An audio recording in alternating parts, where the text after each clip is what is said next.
Então, bom dia a todos, espero que todos estejam bem aí, né, com toda essa questão da pandemia.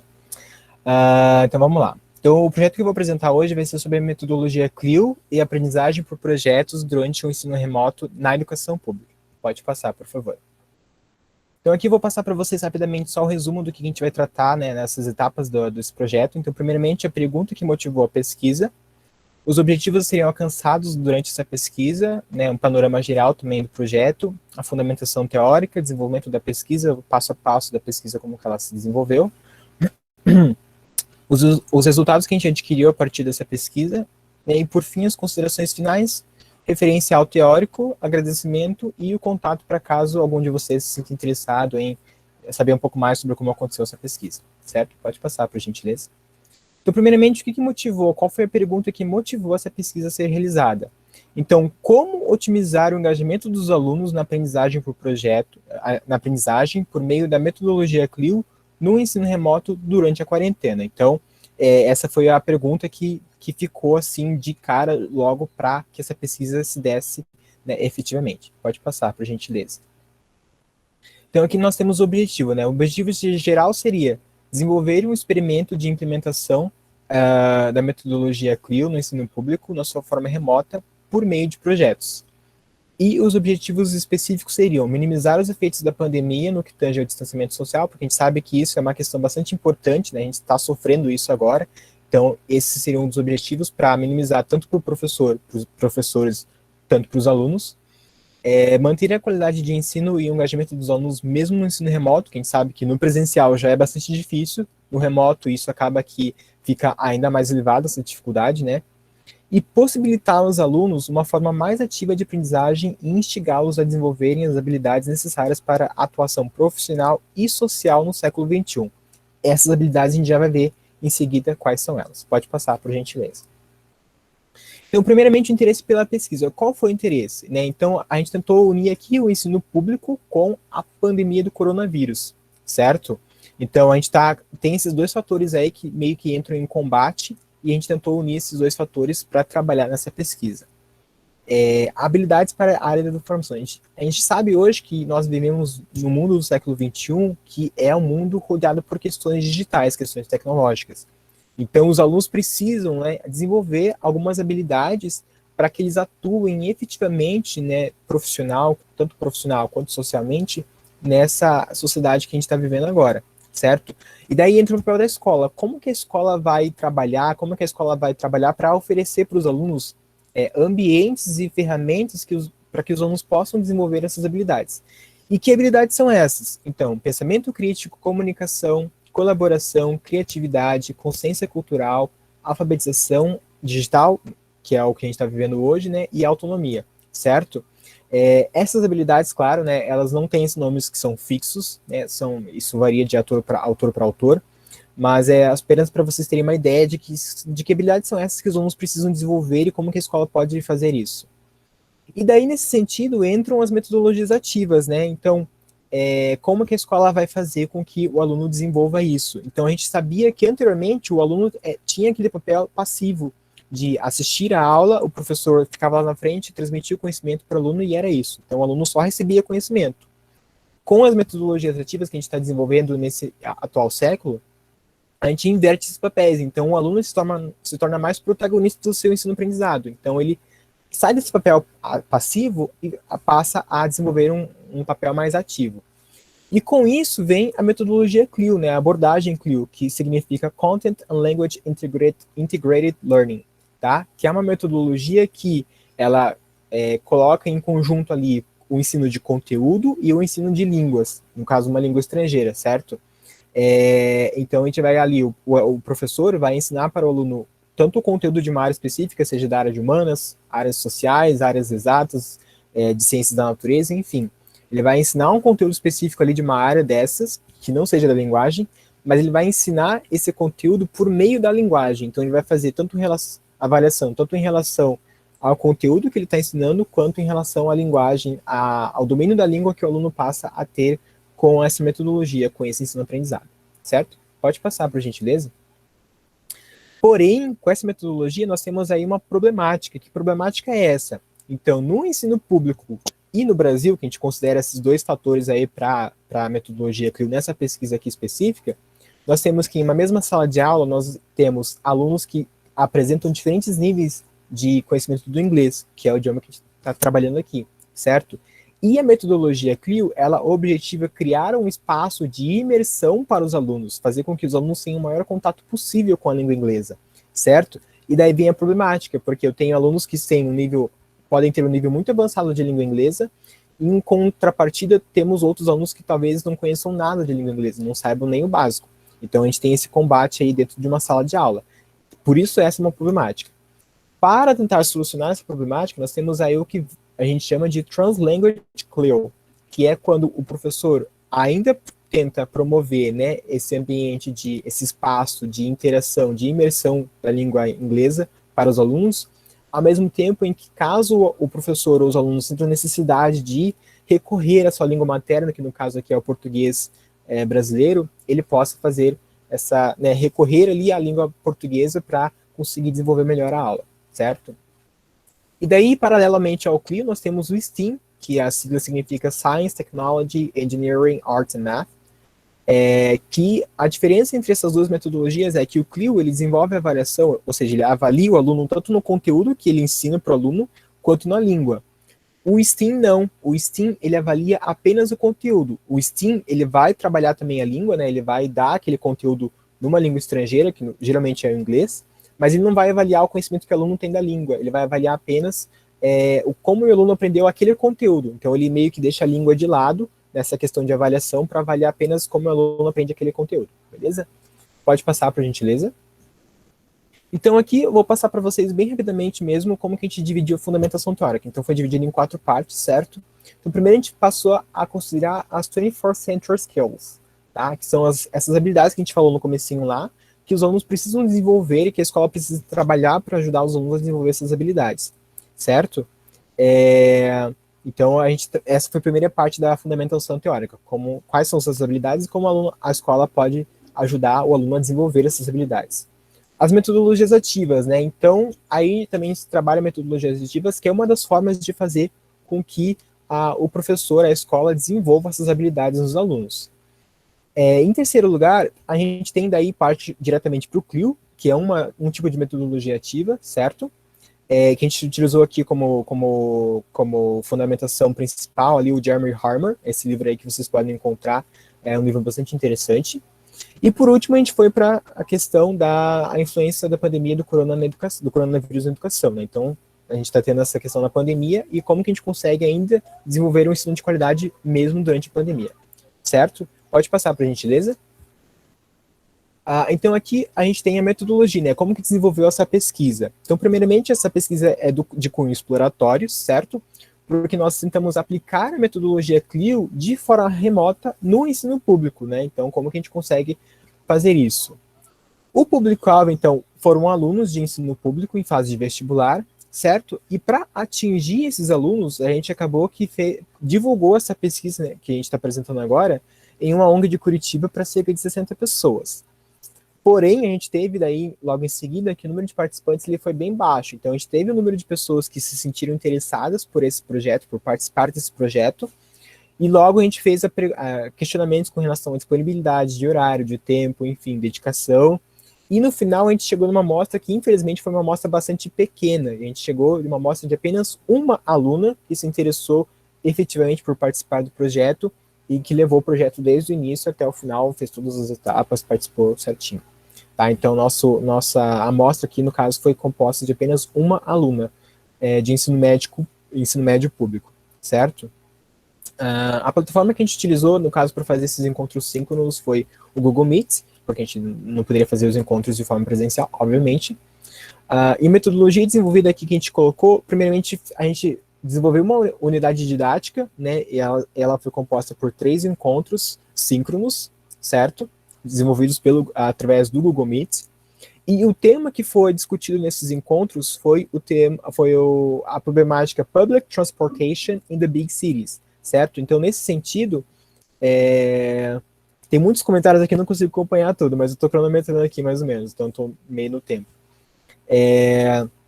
Então, a aluna teria que desenvolver um projeto de empresa de transporte público para solucionar um problema específico de uma população X, certo? Então, ela teria que pensar sobre como que ela poderia solucionar esse problema específico. Pode passar, por gentileza? Então, no primeiro encontro, o que a gente fez? A gente fez alguns questionamentos para incentivar os alunos a pensarem criticamente sobre aquele problema, né? Então, quais problemas na sociedade que nós temos hoje em relação ao transporte público e como nós podemos fazer com que a gente desenvolva uma solução para esse problema, certo? E posteriormente a gente explicou, né, como que seria o projeto. Então, eles teriam que desenvolver essa empresa de transporte público para solucionar esse problema. Então, esse foi o primeiro encontro. No segundo encontro, a gente tratou sobre noções de empreendedorismo. Então, passamos para a aluna participante o Business Canvas Model, que é um projeto de empresa, né, toda empresa, de forma geral, né, utiliza o Business Canvas Model para sinalizar ali quais são os itens que essa empresa vai desenvolver para poder se colocar no mercado efetivamente. Questão de quais são os clientes, qual o problema que ela vai solucionar, que produto que ela vai vender, enfim, todas as questões. Então, foi colocado para a aluna ali todos esses itens aí, o que significa cada um deles e como que ela poderia utilizar esses itens para desenvolver, para criar a empresa dela propriamente dita, certo? E no terceiro e último encontro, então, a gente fez os ajustes finais para a apresentação da aluna e a apresentação do projeto propriamente dito, né? Então, ela apresentou a empresa que ela criou para solucionar esse problema da população X. Depois desses 3 encontros, né, então a gente enviou para a aluna participante um questionário com perguntas abertas e fechadas para ver, né, como foi a experiência que ela teve, né, se foi uma experiência boa, se foi uma experiência mais ou menos, se ela não gostou muito da experiência, enfim. Tanto em relação ao conteúdo propriamente dito, né, de criar a empresa, de pensar nessas problemáticas, tanto em relação à língua, porque esse projeto foi desenvolvido na língua inglesa, certo? Então, a gente teve essa questão da língua também, obviamente, porque se trata da metodologia CRIL. Pode passar, por gentileza? Então, aqui os resultados que a gente teve. Então, primeiramente, em relação ao engajamento e interesse, né, na execução das atividades. Então, a aluna ela teve esse interesse, ela participou do projeto, ela se interessou, ela participou, ela fez as atividades propostas, então ela realmente estava bastante engajada nesse desenvolvimento desse projeto. Ela fez questionamentos em relação às questões que ela tinha dúvida, então foi bastante interessante. E daí nós temos os pontos positivos e negativos, né? Primeiramente, os pontos positivos seria que a aluna mesmo apontou isso, na verdade, né? Então, esses são dados da aluna participante. Ela falou que ela teve a oportunidade de praticar a língua inglesa, tanto vocabulário quanto gramática, que ela falou que ela não tinha tido essa oportunidade fazia muito tempo. A questão da autonomia, então, ela se sentiu mais autônoma para fazer o que ela quisesse. Ela poderia criar a empresa que ela quisesse, contanto que ela solucionasse um problema específico de uma população X. Então, ela teria essa autonomia para fazer o que ela quisesse. E essa questão também de noções práticas de empreendedorismo, certo? Que ela teve, como criar um negócio do zero, por exemplo. Então foi bastante interessante e foi questões que ela mesma apontou. Os pontos negativos, daí no caso seria a necessidade de uma amostra maior, né? Mais robusta, mais rica mesmo, para que a gente tivesse dados mais significativos, né? E não apenas uma pessoa, né? E levasse a pesquisa com apenas um dado, certo? Então esse seria uma questão bastante importante que a gente precisaria levar em consideração, também seria um tipo de ponto negativo. Pode passar, por gentileza? Então, aqui só para finalizar, né, então, a gente tem a influência do impacto da pandemia no desenvolvimento do psicológico dos alunos. Então, a gente sabe que a pandemia tem essa questão de influenciar negativamente os alunos, né, no psicológico, o que pode levar a esses alunos não participarem, né, por essa questão de desmotivação, de, não vou conseguir dar conta, por exemplo. Então, a pandemia tem essa influência no psicológico das pessoas, sim, e isso pode ter sido um fator que levou a esses alunos não participarem mais ativamente do projeto. E também tem a questão da implementação da metodologia CRIL no ensino público, né? Então, primeiramente, a gente tem o conhecimento do educador. Muitas vezes o educador não tem conhecimento suficiente de como funciona a metodologia CRIL, como ele pode aplicar na sala de aula. Então, isso faz com que a metodologia CRIL não tenha muito espaço no ensino público. Isso é um problema bastante grande. E também a dificuldade de implementar, né, por conta dos níveis diferentes dos alunos, né, que a gente viu lá no começo, que os alunos têm níveis diferentes e como que o professor pode, né, administrar essas questões aí. E também tem a questão da indisciplinaridade no ensino, né? Então, a gente tinha anteriormente que os professores consideravam a sua área de forma isolada. Então, eu sou de letras, por exemplo, então eu só preciso saber a minha área. E hoje em dia a gente vê que isso não deve ser assim, né? Os professores precisam atuar de forma conjunta para desenvolver um conhecimento mais eficaz, mais qualitativo para o aluno, certo? Então, isso também tem que ser levado em consideração. E daí tem a questão da estrutura financeira e física da escola, da instituição, né? Que leva em consideração o quê? Muitas vezes a escola não tem como fornecer materiais tecnológicos, por exemplo, para os alunos, e daí isso acaba que entra na questão financeira e também no espaço físico. Muitas vezes a gente tem na escola pública turmas de 30, 40 alunos, e isso inviabiliza a implementação do CLIO, porque a gente precisa ter uma turma menor para poder desenvolver de forma mais eficaz, mais efetiva essa metodologia, certo? Pode passar, por gentileza? Então aqui nós temos as referências, né, caso algum de vocês esteja interessado em ler alguns desses artigos desse material, que são materiais bastante importantes, pode passar, por gentileza. Então aqui está nosso muito obrigado, certo? Nossos contatos, os meus e da professora Rita também, caso vocês se sintam interessados em entrar em contato com a gente. E muito obrigado, gente, e é isso.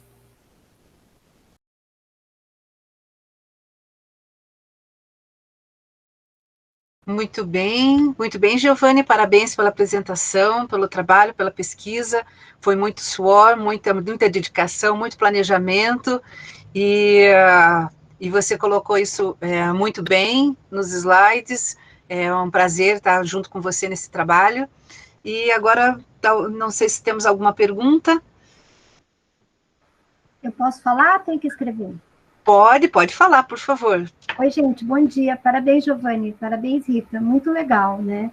Assim, Giovanni, você pode contar um pouquinho do perfil dessa aluna? Porque vocês tiveram só uma que foi até o final. E você tem alguma ideia de por que ela foi até o final? Só ela?